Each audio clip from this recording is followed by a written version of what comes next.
Lockdown के दौर में भी आपसे रूबरू होने का जो आज विषय है, मैं आप सबसे परिचित हूँ, आप भी हमसे परिचित हो और एक दूसरे को हम बाय नेचर भी जानते हैं। स्टोन क्रशर ओनर एसोसिएशन की तरफ से आज ये प्रेस कॉन्फ्रेंस है और हमने सोचा था कि आज प्रेस क्लब में बैठेंगे, लेकिन वहाँ बंद होने के कारण आज हमने अपने घर पे ही आपको बुलाया है। ये मेरे साथी सभी हमारे स्टोन क्रशर्स तवी के अंदर हैं और सभी यूनिट होल्डर्स बाकायदा रजिस्टर्ड अपनी ओन्ड मालकी ज़मीनों के ऊपर stone crusher with due permission लगा के पिछले 12-15 साल से काम कर रहे हैं। मैं 2 मिनट पहले आपको बता दूं, क्योंकि आज ये थोड़ी इमोशनल प्रेस कॉन्फ्रेंस भी है, क्योंकि शायद हमारी ज़िंदगी और मौत का सवाल है।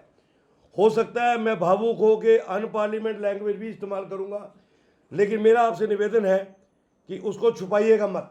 अगर मैं किसी अफसर के ऊपर अब्सर्ड लैंग्वेज इस्तेमाल करूंगा तो उसको कवर मत कीजिएगा, उसके कानों तक पहुंचने दीजिएगा, ताकि उसको एहसास हो कि उसकी वजह से कितने घर जो है तबाही होने की कगार पे आने वाले हैं। तभी के अंदर 2017 तक, तकरीबन अगस्त 2017 तक सब कुछ बड़ा सामान्य था। जॉर्जियन माइनिंग के माध्यम से माइनिंग चलती थी, सब यूनिट होल्डर्स ठीक से काम कर रहे थे, गवर्नमेंट के घर में भी रेवेन्यू आता था। कुछ वेस्टेड इंटरेस्ट के लोगों ने 2017 में PIL लगाई थी, आपको पता है, कोर्ट में, कि तवी को बचाना है, तवी के अंदर इलीगल माइनिंग चलती है। लेकिन उस PIL में कहीं नहीं लिखा गया था कि तवी के अंदर, तवी की जब मैं बात करूंगा खाली जम्मू नहीं, बडियाल ब्रह्मणा से के रामनगर तक तकरीबन 45 स्टोन क्रशर तवी के किनारों पे, तवी से दूर अपनी माल की ज़मीनों पे क्रशर वाले बैठे हुए हैं, जो गवर्नमेंट के रजिस्टर्ड लाइसेंसी होल्डर्स हैं। और कहीं भी PIL में ये नहीं लिखा गया कि ये जो माइनिंग होती है ये क्रशर वाले करते हैं, ये चोर हैं, या माइनिंग कौन करता है। लेकिन माइनिंग इलीगल होती है, ये PIL थी। हाई कोर्ट डबल बेंच ने इसका सीरियस कॉग्निजेंस लिया और एक ब्लैंकेट बैन ऑर्डर कर दिया कि माइनिंग तवी के अंदर टोटल बंद। उसमें हम लोग हाई कोर्ट में गए कि सर हमारा क्या कसूर है, हम तो इंडस्ट्री है, गवर्नमेंट आलू बनाने वाले, पोटैटो के चिप्स बनाने वाले इंडस्ट्री को भी सब्सिडी देती है कि तुम कहीं से आलू लाते हो तो हम आपको किराया देंगे, आप अपनी फैक्ट्री चलाओ। हम तो गवर्नमेंट से कुछ नहीं मांग रहे, अगर हम रॉ मटेरियल उठाते हैं हम उसकी रॉयल्टी पे करते हैं, तो हमें काम करने दो। अलबत्ता गवर्नमेंट हाई कोर्ट ने उसका सीरियस कॉग्निशन लिया, डिवकॉम को भी उसका पार्टी बनाया, चीफ सेक्रेटरी को भी नोटिस किया। लेकिन 2017 के बाद तवी के अंदर जो माइनिंग चली वो गैर कानूनी तरीके से खुलम खुला चली और पूरे का पूरा जॉर्जियन माइनिंग डिपार्टमेंट उसमें इन्वॉल्व रहा। और तकरीबन जो भी DMO इस दौरान रहे उन लोगों ने खुलेआम अपनी मंडी चलाई।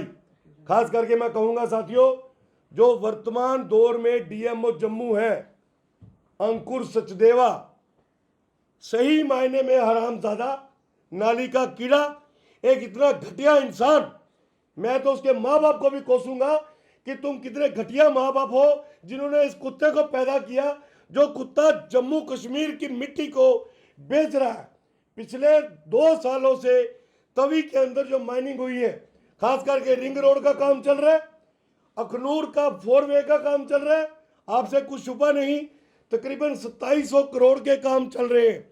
और ये जो माइनिंग हुई है, हम ये कहते हैं नेशनल इंपॉर्टेंस के प्रोजेक्ट हैं, इनको स्पेशल परमिशन मिली होगी।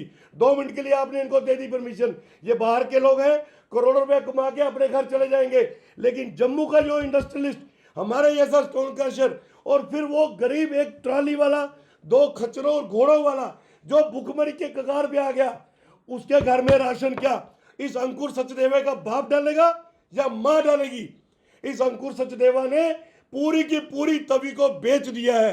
साथियों, हमारे पास पूरा आंकड़ा है, जॉर्जियन माइनिंग के घर में पिछले 2.5 सालों से जो रेवेन्यू जाना चाहिए था रिंग रोड का, जम्मू से मुट्ठी के फ्लाईओवर का, जम्मू से अखनूर के 4 वे का, तकरीबन 350 से 400 करोड़ जाना चाहिए था, जो सिर्फ गया है 6 करोड़। बाकी पैसा कहां गया, किसके घर गया?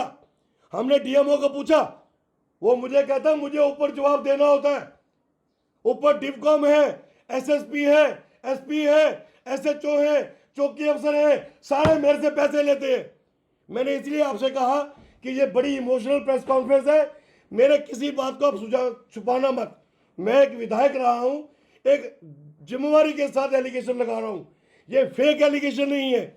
एंटी करप्शन ब्यूरो के पास डीएमओ जम्मू के खिलाफ एक केस रजिस्टर्ड है। क्यों एंटी करप्शन ब्यूरो ने फाइल को बंद किया है?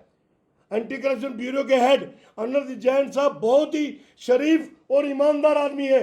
इसका मतलब सेक्रेटरीट से ऊपर से प्रेशर पड़ा कि इस फाइल को बंद करो, क्योंकि हमारा जो दलाल है अंकुर सचदेवा हरामजादा, उसने एक बीड़ा उठा लिया है कि वो पूरी की पूरी तवी को बेचेगा। मित्रों, हमारे क्रशर्स को लेकर नवंबर 2020 में इसने हमारे 14 क्रशर्स के ऊपर रेड किया, साथ में अखनूर के क्रशरों पे भी किया, और हमें कहने लगा कि आप लोग इलीगल चलते हो, आपका स्टॉक में चेक करूंगा और आपको पेनल्टी डालेंगे। हमने कहा आप हमारा स्टॉक चेक करो, अगर हमारे यहाँ से चोरी का सामान बरामद होगा हम पेनल्टी पे करेंगे। इसने कोई बरामदगी नहीं की, कोई रिपोर्ट नहीं डाली, कोई हमारे साइन नहीं है, और हमें नोटिस भेजा। फॉर एग्जांपल मुझे नोटिस भेजा 10 फरवरी 2021 को 22 लाख रुपए का, इनको नोटिस भेजा 25 लाख रुपए का, इनको नोटिस भेजा 11 लाख रुपए का, ऐसे सभी क्रशर वालों को भेजा। अखनूर में भी रेड किया, वहां कुछ क्रशरों के ऊपर 1.5-2 करोड़ का स्टॉक था, उनको नोटिस भेजा 5.5 लाख का, और 25-25 लाख उनसे कैश लिया। इसका हमारे पास सबूत है कि किसके थ्रू पैसा गया। अंकुर सचदेवा के घर पैसा गया, उसका एक सिपा सलाहकार है जॉर्जियन माइनिंग डिपार्टमेंट का सेक्शन अफसर भारत भूषण टकला, पिछले दिनों आरसपुरा के लोगों ने उसको ढूंढ के मारा था, और उसका ड्राइवर भानु प्रताप सिंह, ये दोनों एजेंट हैं। अखनूर बेल्ट से पैसा घुराना और अंकुर तक पहुंचाना, और अंकुर कहता है मैं एसएसपी जम्मू और डिपकाम जम्मू को महीना देता हूं। ये जो चोरी तवी में हुई है इसकी रिकवरी मैंने कहां से करनी है? मैं आप लोगों से करूंगा। हमने हाई कोर्ट में उस पेनल्टी के खिलाफ गए, हमने हाई कोर्ट को कहा यह पेनल्टी जस्टिफाइड नहीं है, हमारे ऊपर नहीं लगती। ये जो प्रोडक्ट बता रहा है कि मेरे यहाँ से बरामद हुआ है वो ये साबित ही नहीं कर रहा। फिर भी हमने हाई कोर्ट को कहा अगर गवर्नमेंट हमें काम करने दे, हम कंडीशंस के साथ, शर्तों के साथ, विद अपील हम कंडीशनल पैसा दे देते हैं, लेकिन जब हमारी अपील सेटल हो जाएगी तो हमें पैसा वापस होना चाहिए। हाई कोर्ट ने 19 अप्रैल को, क्या ऑर्डर है, 19 अप्रैल को एक ऑर्डर इशू किया, पेपरों में भी आया।